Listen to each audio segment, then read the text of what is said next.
कहते हैं माँ की दुआओं से ही दुनिया रोशन होती है। लेकिन क्या हो जब एक बेटा अपनी ही माँ को भूल जाए? क्या वह समय रहते अपनी गलती सुधार पाएगा या फिर तकदीर उसे ऐसा सबक सिखाएगी जिसे वह कभी नहीं भूल पाएगा? आइए सुनते हैं एक दर्द भरी लेकिन सच्चाई से भरी कहानी, माँ की कुर्बानी।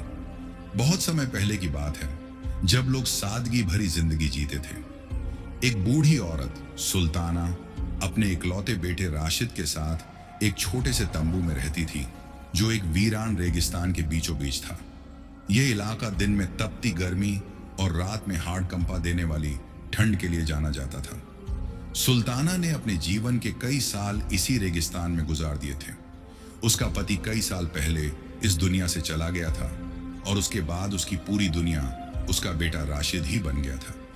वह अपने बेटे की हर जरूरत का ध्यान रखती, उसके लिए खाना बनाती, उसे ठंड से बचाने के लिए अपने पुराने कंबल से ढकती और दिन में जलती धूप से महफूज रखने के लिए उसे तंबू में बैठने को कहती। राशिद अब बड़ा हो चुका था, एक नेक दिल नौजवान।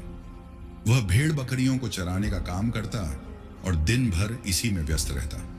माँ बेटे का जीवन कठिनाइयों से भरा था, लेकिन वे साथ थे, इसलिए खुश भी थे। सुल्ताना हमेशा अपने बेटे से कहती, तू मेरी पूरी दुनिया है बेटा। लेकिन राशिद को यह एहसास नहीं था कि उसकी माँ ने उसके लिए कितनी कुर्बानियां दी हैं। समय बीतता गया और अब सुल्ताना पहले जैसी नहीं रही थी। वह बूढ़ी हो चुकी थी, कमजोर हो गई थी। चलते फिरते उसे तकलीफ होती, लेकिन फिर भी वह हर रोज अल्लाह से दुआ करती, मेरे बेटे को एक नेक बीवी मिले जो उसका ख्याल रखे।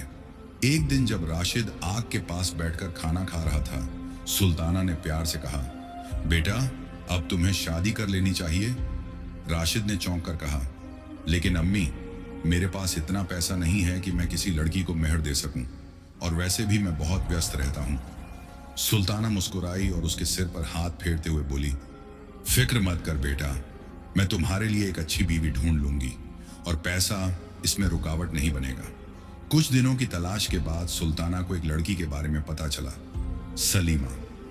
वह बेहद नेक दिल थी और अपने घर की जिम्मेदारी बखूबी निभाती थी। जब सुल्ताना सलीमा के घर गई तो उसने अदब से बात की और उसकी सेवा में कोई कमी नहीं छोड़ी। सुल्ताना को यकीन हो गया कि यही लड़की उसके बेटे के लिए सही जीवन साथी होगी। राशिद ने अपनी मां के फैसले पर भरोसा किया और दोनों परिवारों की रजामंदी से शादी हो गई। शादी के बाद सलीमा ने न सिर्फ राशिद की पत्नी बनकर उसका साथ दिया, बल्कि सुल्ताना की बेटी की तरह भी उसकी देखभाल करने लगी। समय बीतता गया। राशिद और सलीमा के घर एक बेटा पैदा हुआ जिसका नाम कैफ रखा गया। यह उनके लिए एक नई खुशी लेकर आया। सुल्ताना अपने पोते को देखकर बेहद खुश थी। वह उसे कहानियां सुनाती, उसके साथ खेलती और हर पल उसके साथ बिताने की कोशिश करती। लेकिन अब राशिद धीरे धीरे अपनी मां को भूलने लगा। वह दिन भर भेड़ों के पीछे दौड़ता और घर लौटने के बाद सिर्फ अपने कामों में व्यस्त रहता। मां के पास बैठने के लिए उसके पास वक्त नहीं था। यह देखकर सलीमा को दुख होता, लेकिन वह सुल्ताना का ख्याल रखती रही। फिर एक दिन राशिद ने अचानक फैसला किया, हमें यह जगह छोड़कर नए इलाके में बसना चाहिए। यहां अब चारा कम होता जा रहा है। सलीमा ने हैरानी से पूछा, और अम्मी का क्या होगा?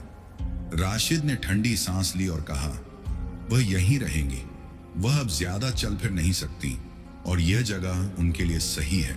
सलीमा ने गुस्से में कहा, राशिद, ये तुम क्या कह रहे हो? रात में यहां भेड़िए आते हैं, तुम उन्हें अकेला कैसे छोड़ सकते हो? लेकिन राशिद ने कोई जवाब नहीं दिया। सुल्ताना यह सब सुन रही थी। उसने अपने बेटे को देखा और मुस्कुराकर कहा, बेटा, अगर तुम्हें लगता है कि यह तुम्हारे लिए सही है तो जाओ, मैं तुम्हें रोकूंगी नहीं। राशिद ने एक बार भी पीछे मुड़कर नहीं देखा। वह अपनी बीवी और बेटे के साथ वहां से चला गया। रात होने वाली थी। सुल्ताना तंबू के बाहर बैठी थी। अचानक उसने झाड़ियों में कुछ हलचल सुनी। वह समझ गई कि भेड़िए आ चुके हैं।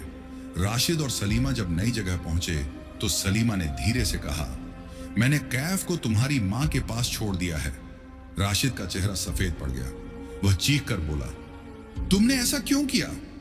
सलीमा ने ठंडे लहजे में कहा, अगर तुम्हारी मां वहां सुरक्षित है तो तुम्हारा बेटा भी सुरक्षित रहेगा। राशिद के पैरों तले जमीन खिसक गई। वह घबराकर ऊंट पर सवार हुआ और तेजी से वापस अपनी मां के पास दौड़ा।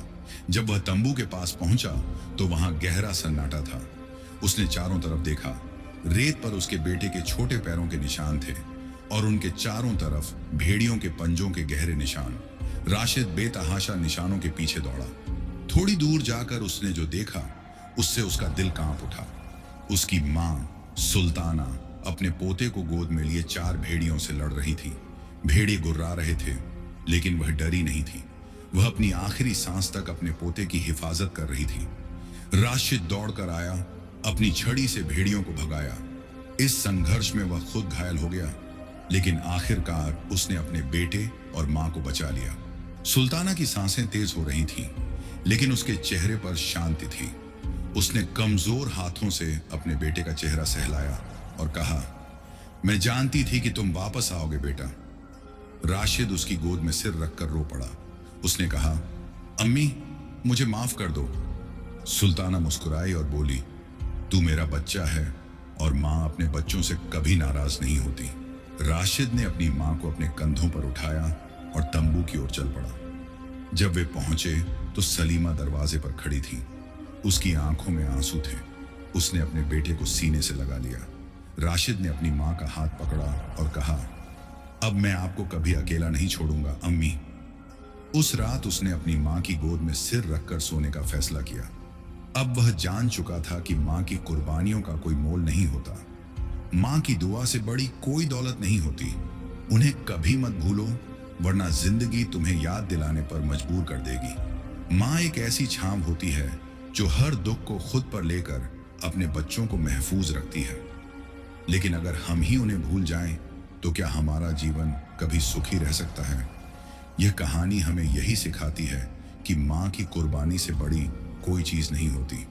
अगर यह कहानी आपके दिल को छू गई हो तो इसे अपने दोस्तों और परिवार के साथ जरूर शेयर करें। आप लोग अपना ख्याल रखना। मिलते हैं एक और नई कहानी के साथ।